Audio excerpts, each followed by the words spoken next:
I'd see that everybody's a hypocrite because everybody's imagined themselves standing there with his head. Hi.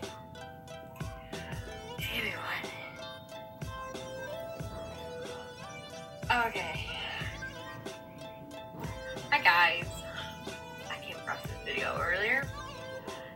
It's not exactly new, but it's my first go. And you heard him correctly.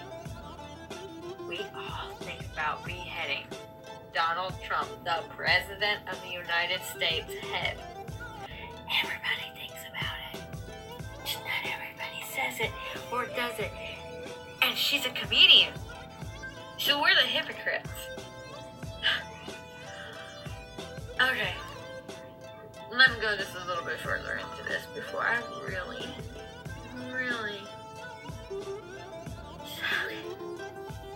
And those on I guess you'd call it the left side. I just call it the sensible side. Is, you know, we're sitting there watching this nonsense happen, and people like Sean Spicer come out and talk about it like we're kindergartners, you know. And covering for this president is like putting makeup on a melanoma. You know, and covering for this president is like putting makeup on a melanoma. Covering for this president is like putting makeup on a Melanoma. Melanoma. Melanoma. Melanoma. Melanoma. Melanoma. Did you know it's a cancer? Yeah. A tumor containing dark pigment. Yeah. I'll be back.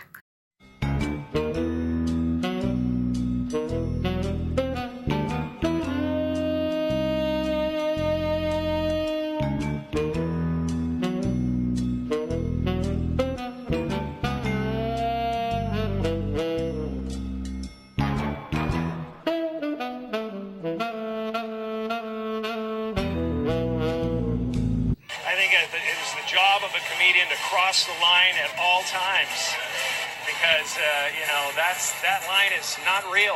And if you step out into that spotlight and you're doing the crazy things that he's doing, you know, we're the last line of defense, and really the comedians are the last voice of truth in this whole thing.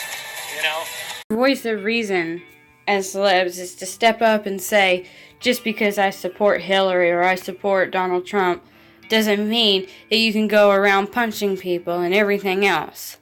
And holding up a head of the beheading of Donald Trump is basically saying it's okay that if somebody supports Donald Trump to go and harm any of them. No, it's not okay. That is your responsibility as a celeb, somebody that is supposed to be looked up on TV. But I guess it's a good thing that Jim Carrey and Kathy Griffin, nobody's given two shits about for the past, 10 years probably. You guys are so faded out. Nobody cares about you guys anymore. But apparently, you guys had to do a cheap thrill just to get on the camera again. And you thought people were listening. Well, I'm telling everybody, Democratic, Republican, Hillary, Trump, Bernie, whoever, you guys, we need to figure this out the right way. We need to put our heads back on and screw it right. We are condoning way too much violence, guys. I would be thinking this if the tables were reversed and Trump supporters were the ones out there rioting and saying, I want to blow up the White House. It doesn't change just because of who you are. Violence is violence.